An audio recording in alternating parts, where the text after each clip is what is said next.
No, wait, it's already recording. It's too late. We can't. So what Kutlano is saying is absolutely right, where he's saying that. So John, I'm not sure. Do you guys know? Did they start the affair after John's wife died, or while she was sick, or what happened? Was it after she died? Okay. So what Patricia resents, this is important to note.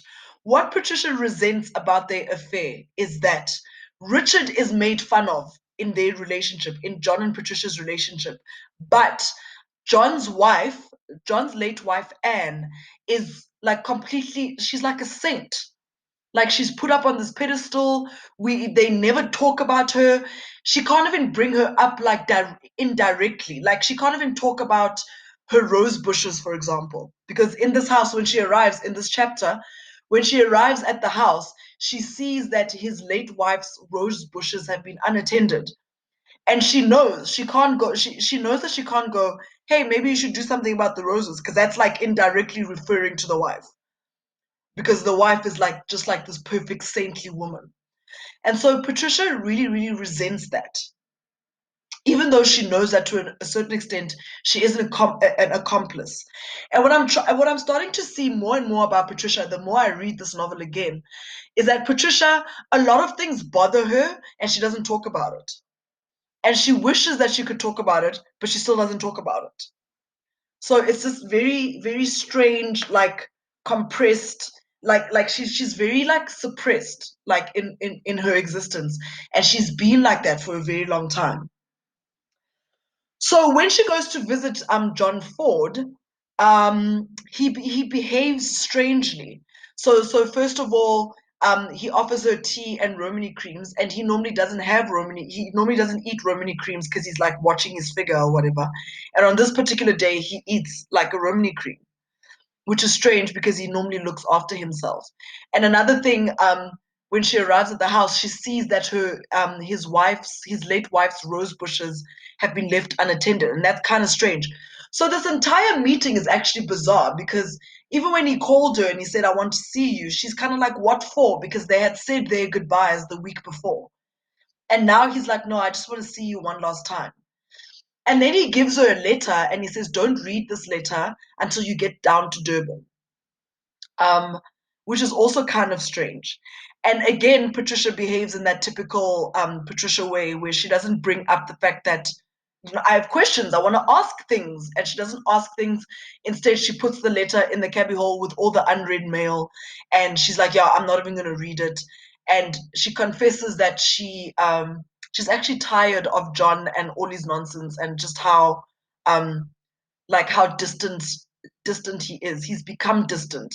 And even in their conversation, he says to her, "You've been a really good friend to me." I mean, they've been in a romantic relationship for 30 years, and he says at the end, "You've been a really good friend to me," you know? And again, she doesn't bring that up. She's just like, "Oh my gosh, so now I'm your friend." And then she leaves it at that, which is very strange. Okay, let's see if I've missed anything. Um, Okay, so in this chapter, we learn that John is quite obsessed with his golf. Like he plays golf all the time, and Patricia, in her resentment, is like, "Oh, it's a stupid game anyway." But it seems like this game of golf is almost like it's almost like a metaphor for their relationship. There've been good times and there've been bad times in the same way that you walk up and down on the green and that. Um, but it's also a very pointless game. You're kind of walking around in circles and there's no end to it. And their relationship it didn't seem to have any sort of finality. Like it's over, let's move on, or anything like that. There's no sense of finality, which is what frustrates Patricia quite a lot. Okay. Um, the other thing that Patricia's really embarrassed about, and we spoke about this yesterday, about helpers knowing your personal life.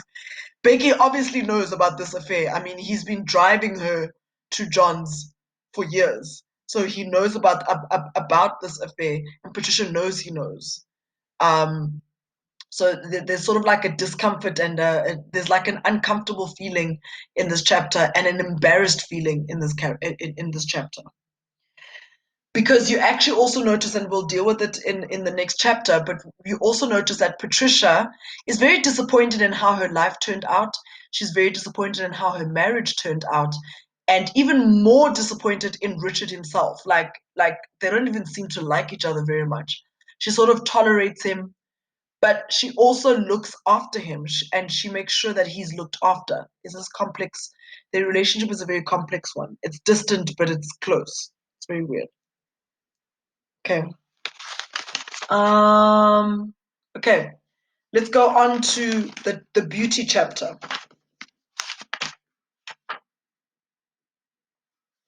Oh, I actually just want to read on page 20 in Patricia's chapter quickly. John has always enjoyed belittling Richard, and he has continued to do so ever since Richard's presence has grown so small. John has almost certainly come to think less of her for continuing to harbor her husband, and it still irks her, the way Richard is forever available for mockery, while Anne must remain like a saint in a stained glass. But then she but then she has been just as complicit in all of this as he. So you can see that Patricia is very, very bitter about the fact that her husband gets mocked, but his wife doesn't. But she also is quite like she's very aware that she did it. She's allowed it by getting into this relationship with John to begin with. Okay. Are we together? Do you guys want to add any more comments to that? Kutlano, do you have any deep things to say about Hans and how they're not loyal? Hey? These girls ain't loyal.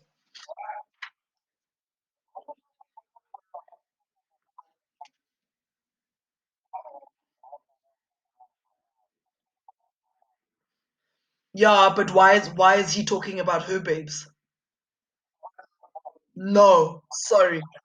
No, that's not okay. That's not okay. But Patricia being Patricia won't be like, hey, hey, that's my boo. Don't talk about my boo like that. Do you know what I mean? So it's quite double standards, I think. Okay.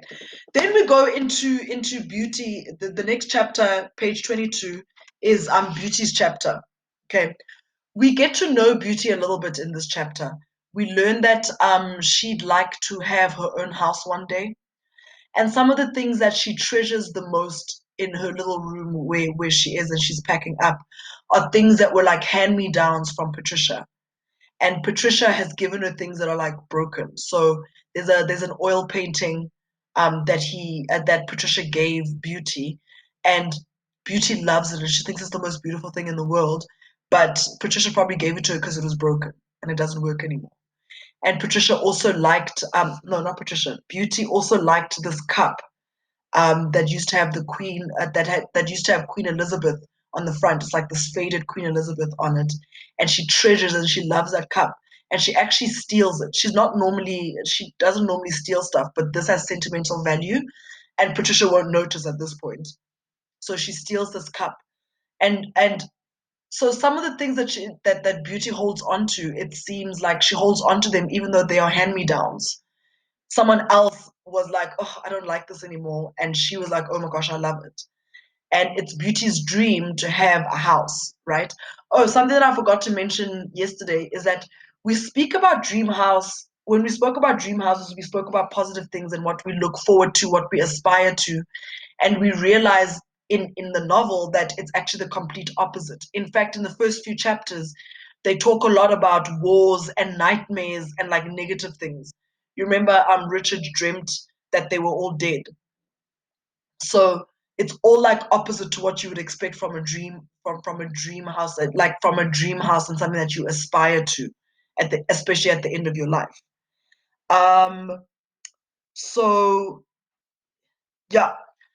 So on page 25 in the beauty chapter, she's talking about how Becky's standing in the door frame of her room and she's saying uh she's talking about how dark he is and how he makes the room dark, right?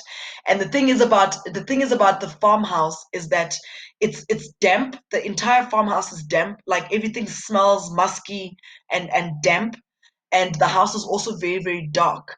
And that's literal, okay, but it's also figurative for it's figurative for all the bad things that have happened in that house. Like people have hurt each other in that house, okay, people have died in that house. We're going to learn in the next chapter that that Patricia's baby, remember Richard and Patricia got married because Patricia got pregnant, so she has the baby but it's a stillborn. um, so a baby has died in this house. They've hurt each other in this house, and we're about to find that big secret about grace that will have also happened on this property. Okay, so really, really horrific things have happened in this house. Dark things have happened in this house. Okay. Um, the fact that Beauty has this dream of having a beautiful house, having a house of her own, and how Patricia has been saving money and putting away money for her for the past 15 years so that she can build this house is also it speaks to the theme of dreams. Um, the theme of dreams. And also the fact that Beauty, we learn in this chapter also that Beauty has loved Becky since she was a child. She's loved him since she was like a little girl, and she's kept it to herself. But Becky knows. We'll see later. Becky knows that. Yes,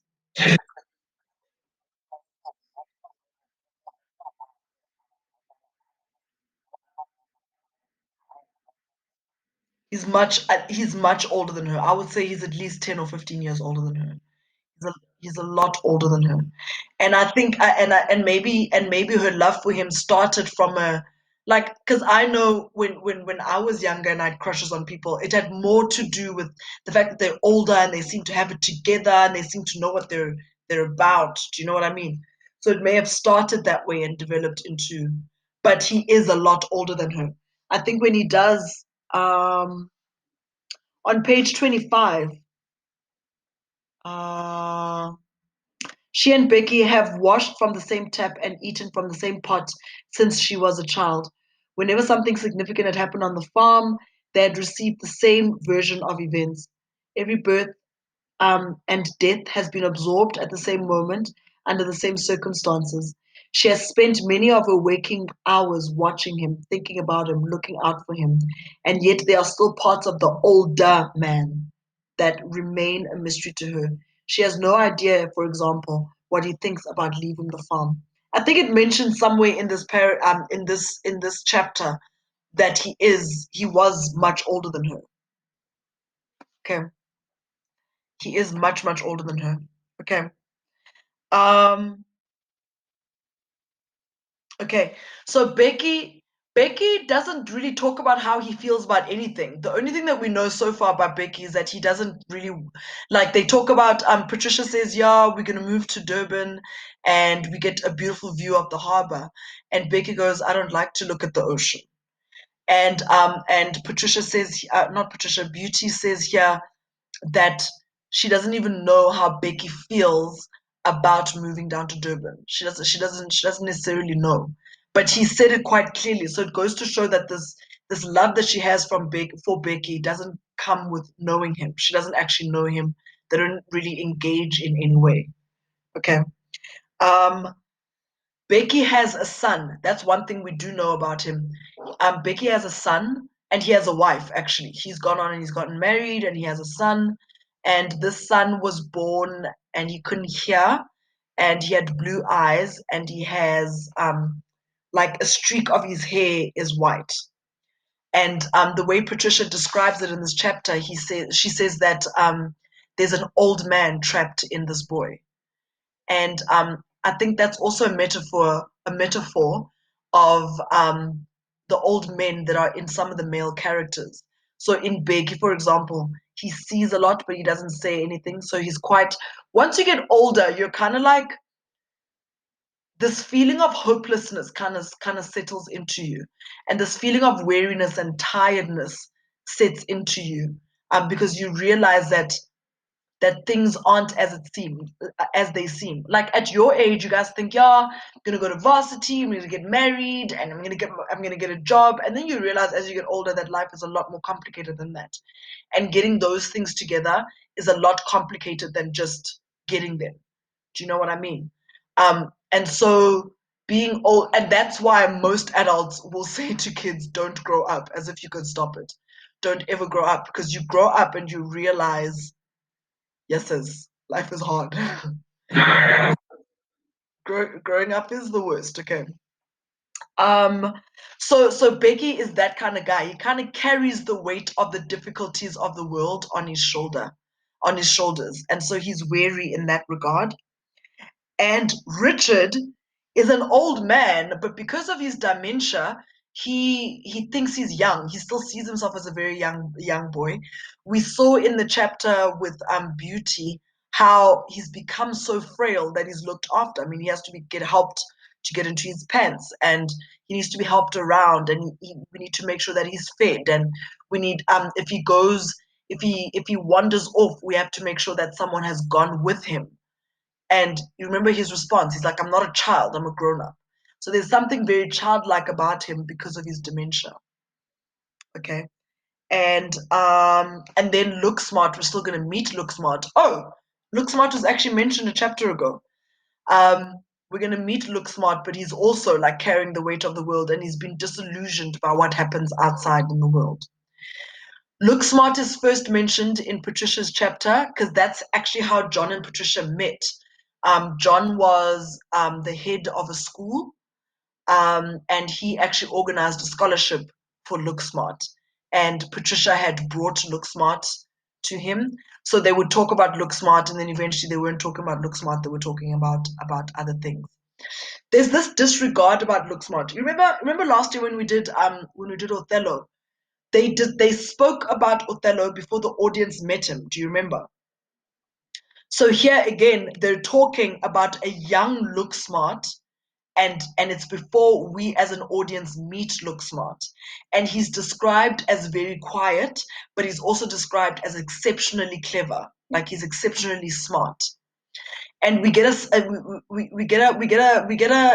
sense of John's racism in this, because when Patricia arrives with this little black boy and says, "I want you to organize a scholarship for him," John's like, why do you need to educate this boy?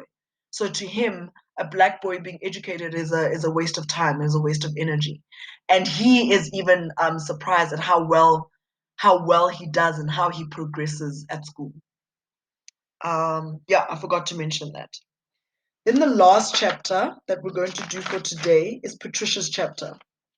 Okay, in this chapter, this is the first mention of Rachel, which is Patricia's baby that was stillborn. Okay, Richard's gonna disappear for like the entire night, and he's going to spend that time trying to find her grave, trying to dig her up. Okay, it's very creepy.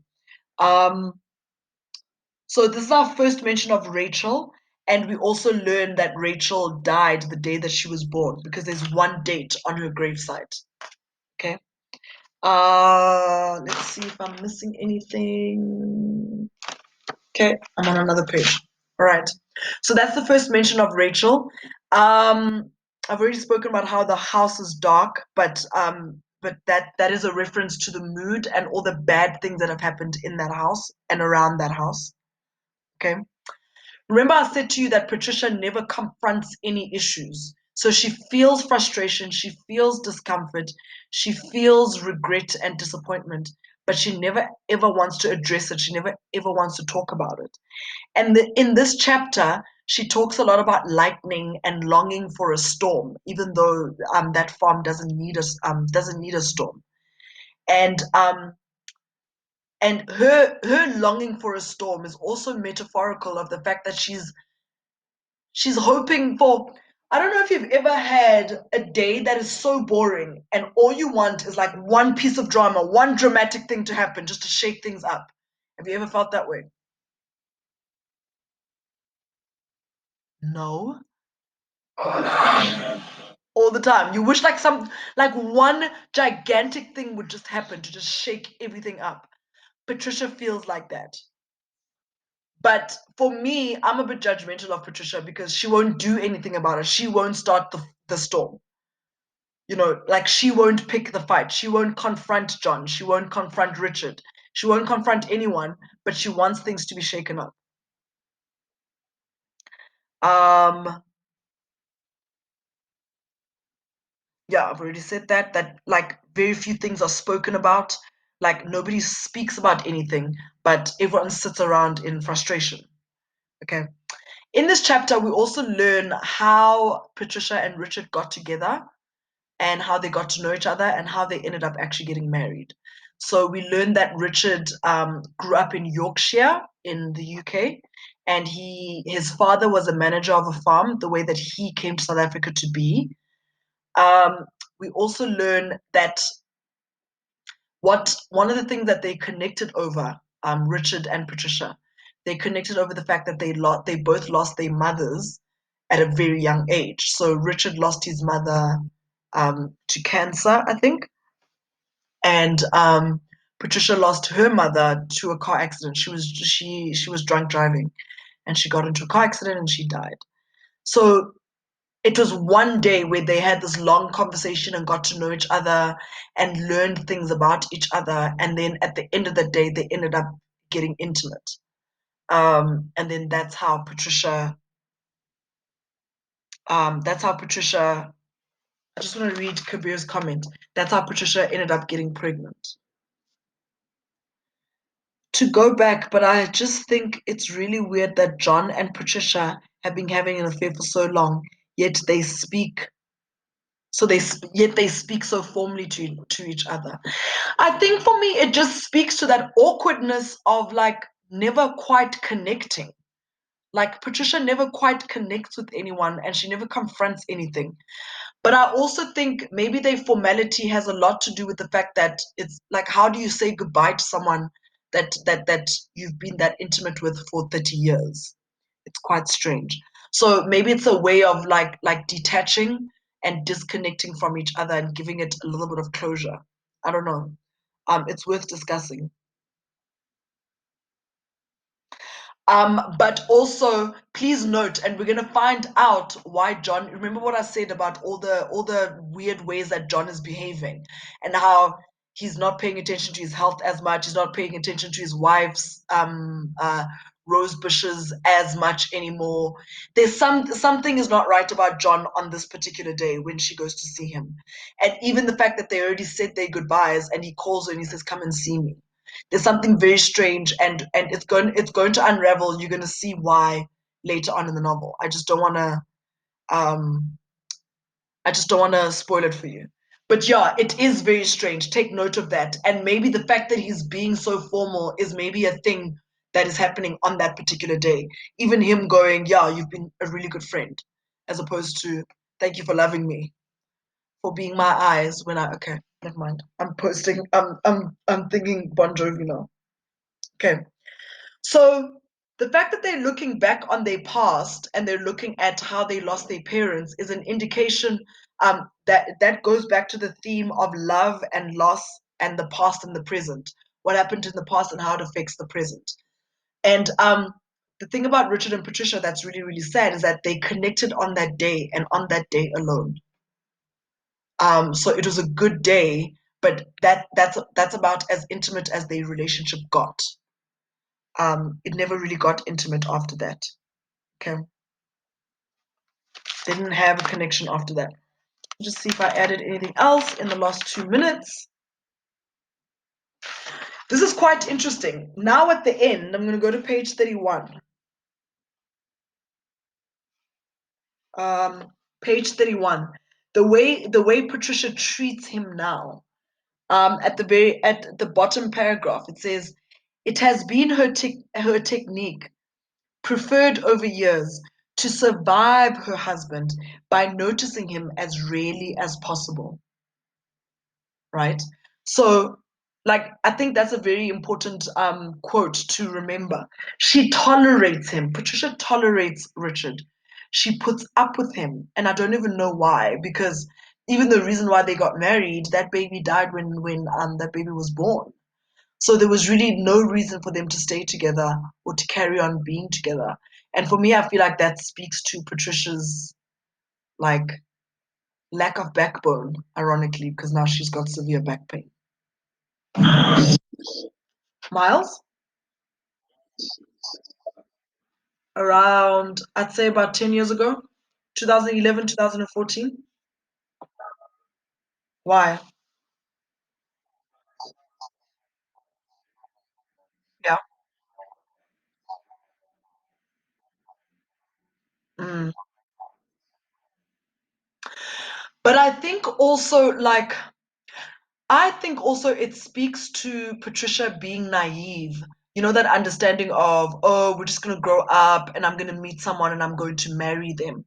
And sometimes we're so naive that we think that when we end up in a relationship, we're like, oh, maybe this is how it is supposed to be. And I think that even in the 50s and the 60s, the reason why people didn't divorce is that women and men probably were like, this is what marriage is supposed to be like. This is how it's supposed to be. And I think it speaks to even now, a lot of people still, even though divorce is at a high rate, there are people who still go, oh, maybe this is how marriage was supposed to be. This is how relationships are supposed to be. I think there's that to consider as well. All right, I'm going to stick around for the next 10 minutes. I've got class at 22, so I can't stick around further than that. If you have any questions about your essay or anything else, now is the time to ask. Otherwise, get out. You go. Bye, bye, Kabir, bye. Mohammed, your hand is up.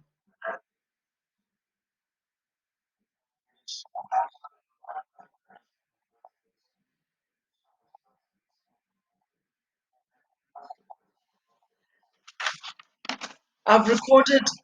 I've recorded the lesson. I must actually stop the lesson because Christopher has been getting on and off. So I just